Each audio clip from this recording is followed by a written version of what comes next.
For those of you who don't know me, my name is Clare Platt, and I'm going to be talking with you today about this concept of an agent of change and what that really means. So, my goal for this presentation today is not to stand up here and speak all these self-evident truths at you for 25 minutes. I don't want to talk in absolutes and preach at you and pretend like I have everything figured out, because I definitely don't. My goal today is just to share a little piece of my personal journey with you, and also to get some input from you guys, because as we're about to discuss, you all have really valuable things to contribute.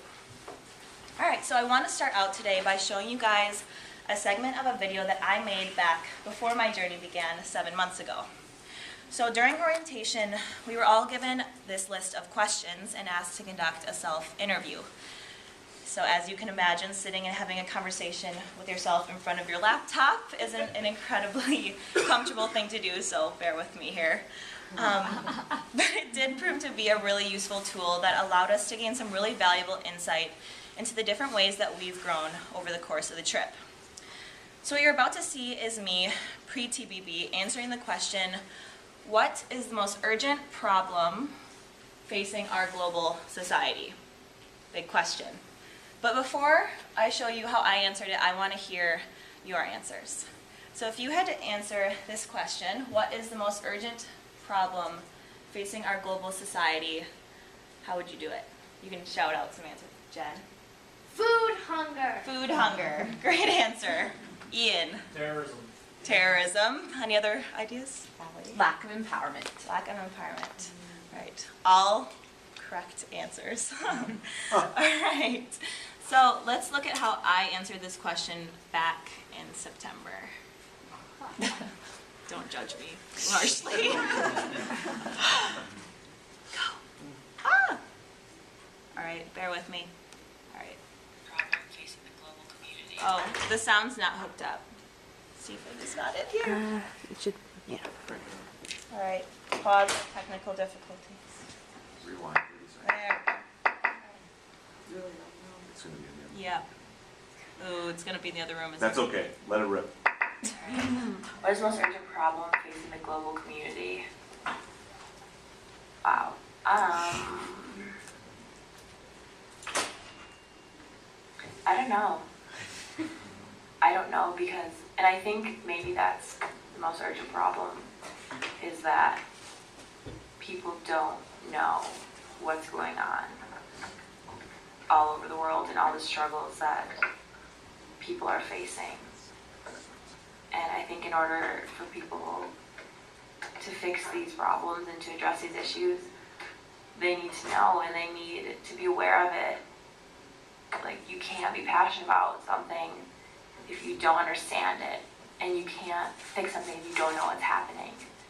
And I think, especially in the United States, people live like with this tunnel vision, and they don't know, or they don't want to know what's going on outside of their little bubble. And I think that's the biggest problem, because that's what's preventing things from getting done. Like, I think everyone has so much power to change the world, and they just need to realize it, and they need a direction, and they need somewhere to put that passion and something to put it into. Okay. So there are a lot of things said in that video that I still agree with today. I still think that ignorance is a huge problem. I think that it's a problem when we choose to remain ignorant to the issues that are occurring outside of our own backyards. And without going off on a huge bunny trail here, I will say that I think our society does a really great job of propagating this out of sight, out of mind, ignorance is bliss mindset. But in hindsight, I think that I chose ignorance as the most urgent problem facing our global community, because it was my most urgent problem. You know, to be honest with you, I didn't really have any idea what was going on out there, right? I never thought about things like water scarcity or sustainable agriculture. I didn't know that there was a genocide occurring in Cambodia in the 1970s that killed 1/4 of their population. I had no idea that 1 in 5 people currently living in South Africa is living with HIV. I just didn't know. All I knew was that I wanted to help people. Didn't know how, and I didn't really know why. So I grew up in the little city of Onalaska, which, contrary to popular belief, is actually not on Alaska. It is in southwestern Wisconsin. Lovely city, I love it, great place to grow up, but it was a little bit like living inside of a snow globe. So, although my perception on the state of the general population was that they were mostly ignorant, much like I was, while on TBB I realized that there are a lot of people out there who do realize what's happening. And still, they do nothing. So many of these people face these issues each and every day, and still they take no corrective action. So, this led me to the bigger question of why. What prevents people from recognizing their own potential to create change? Where is people's sense of agency? This is the most urgent problem facing our global community.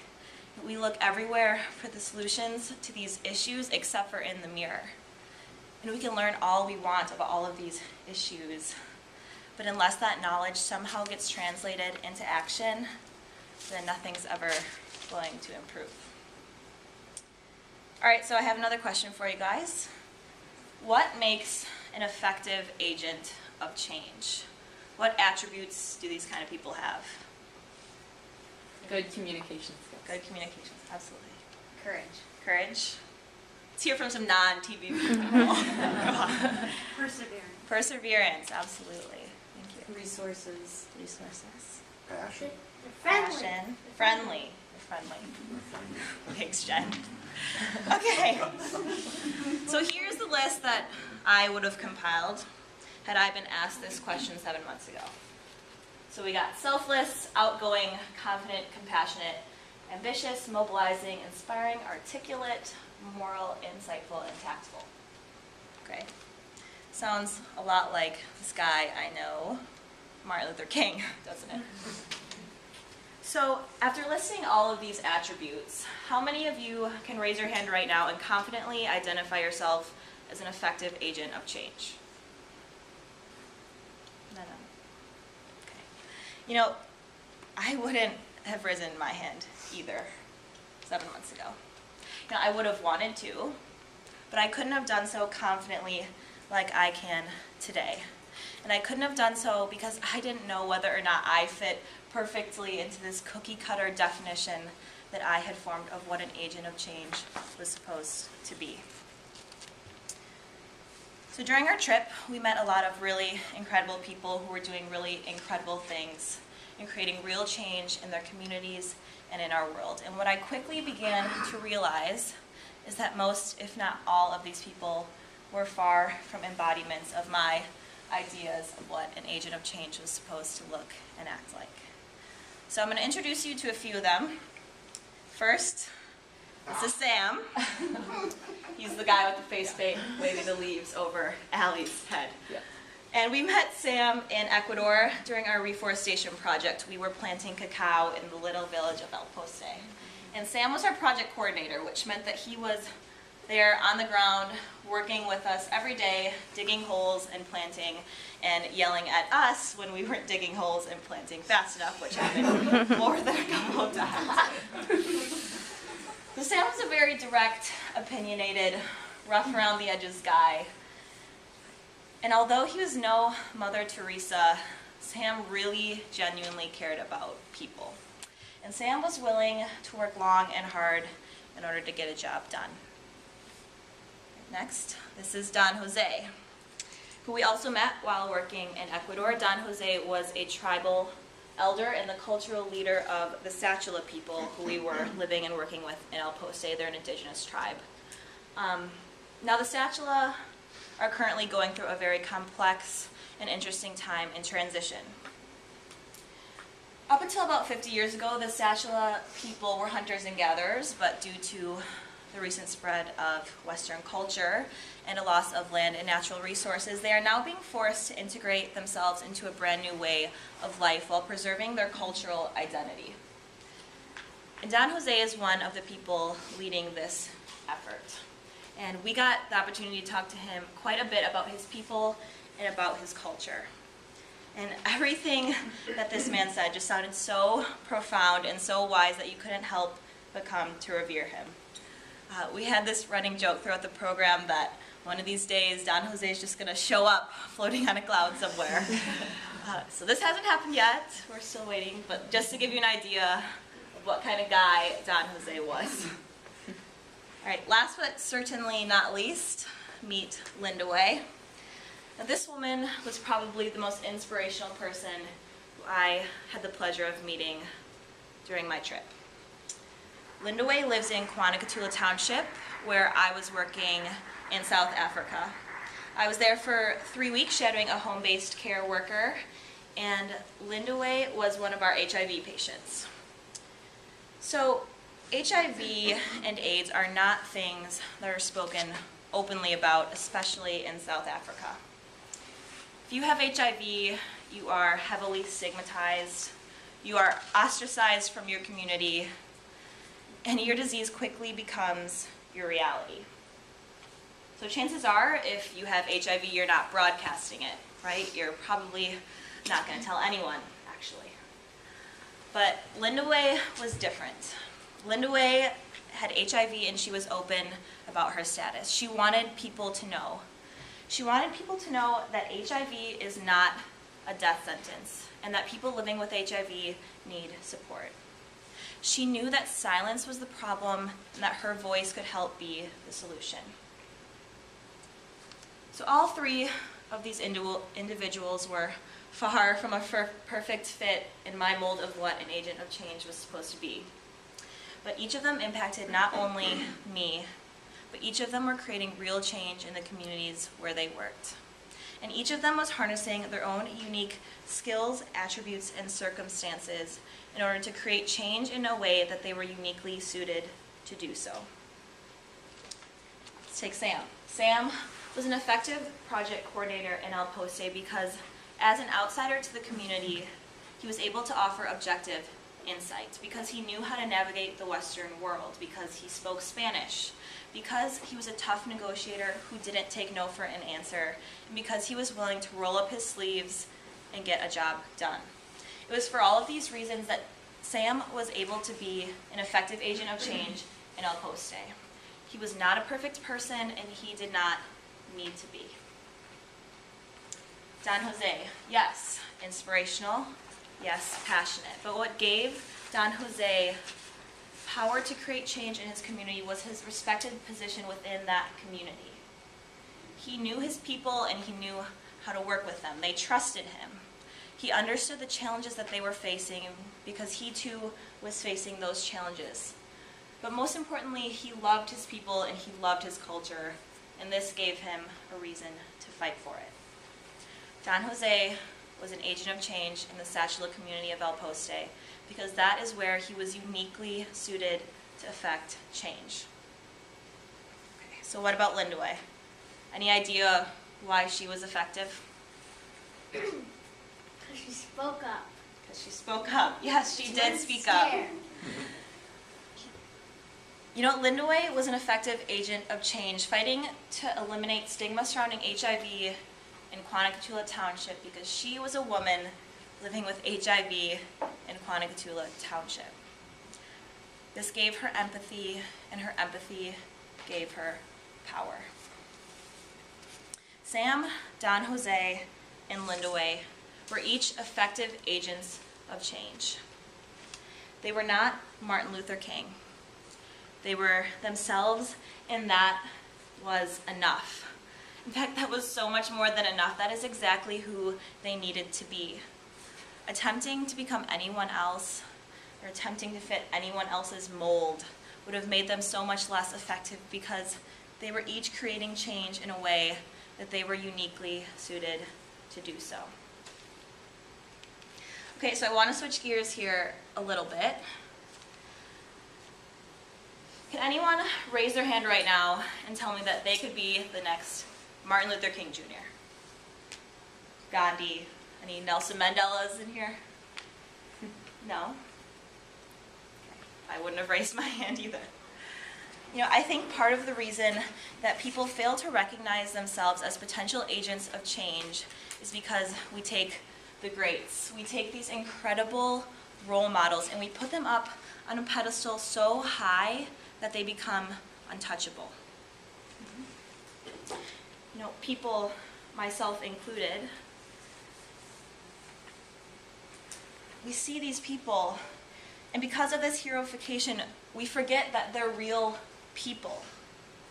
We strip them of their humanity, and in doing so, we strip them of their ability to inspire. Now, I can't be inspired by someone who I cannot relate to. I can't be inspired by someone who I can never realistically hope to emulate. I used to look at these demigod-like individuals with their faces enshrined on textbook covers and in marble statues, and as is human nature, I would begin to compare myself. And as is human nature, I would begin to see my own flaws, my own shortcomings. How could I help but find myself to be inadequate?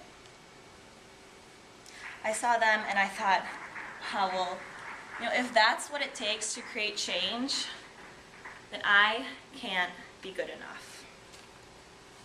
I can't be good enough. Think about that for a second. I can't be good enough. This is the attitude that prevents people from going out there and creating change. Because so many people, like myself, have this glorified idea of what it takes to become an agent of change. It becomes incredibly easy for our insecurities to get in the way. What a tragic loss of human capital. We need to realize that when we give up on ourselves, we're giving up on one another. We're giving up on the lives that we all have the potential to touch. We need each other. We're all that we've got. And we've got to be willing to be vulnerable. And that is a tough, tough thing to do, isn't it? Being vulnerable is scary. I hate being vulnerable. It's something that I've always struggled with. It's the reason that I tend to slip into this guise of professionalism when I'm in front of a crowd.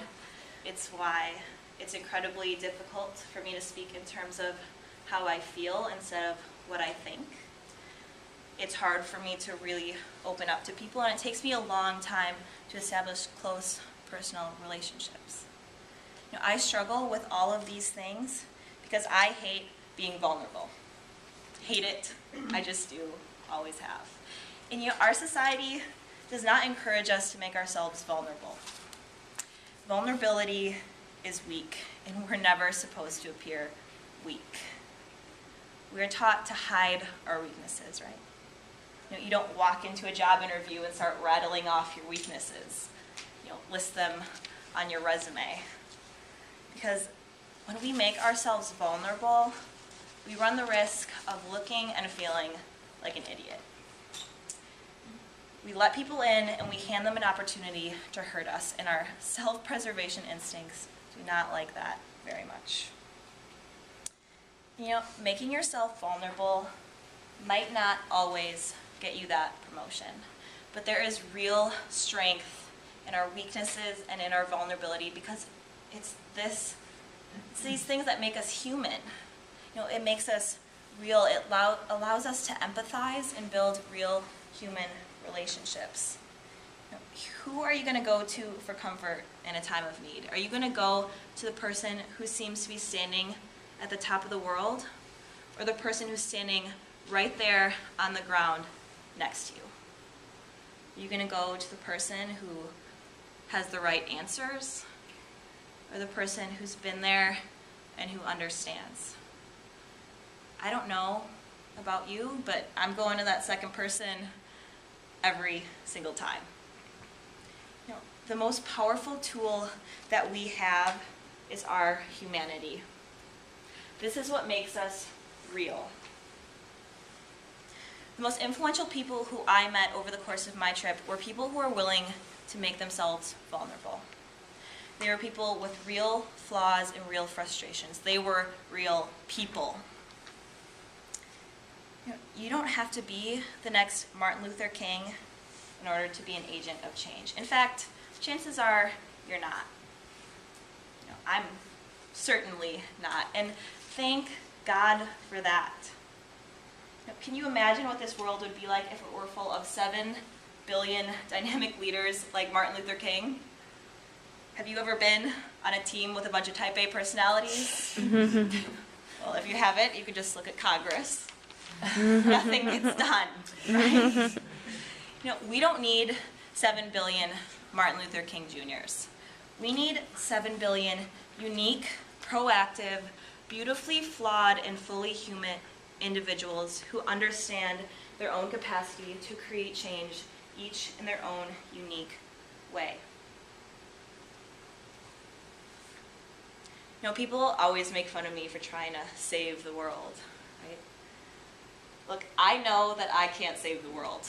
There are far too many issues that require far too broad a range of skills and perspective for any one person to ever hope to do it all. But you don't have to change the entire world in order to change the world. So many people look at issues and they become so overwhelmed by their immensity that they just give up. They do nothing instead of wasting their time and energy fighting a losing battle. They look at places like Africa and they think, oh my gosh, look at all of these issues. Look at all of this need. Where would I even begin? I can never meet all of those needs. And so they do nothing. I know that I can't save the world, but maybe I can save a little tiny piece of it.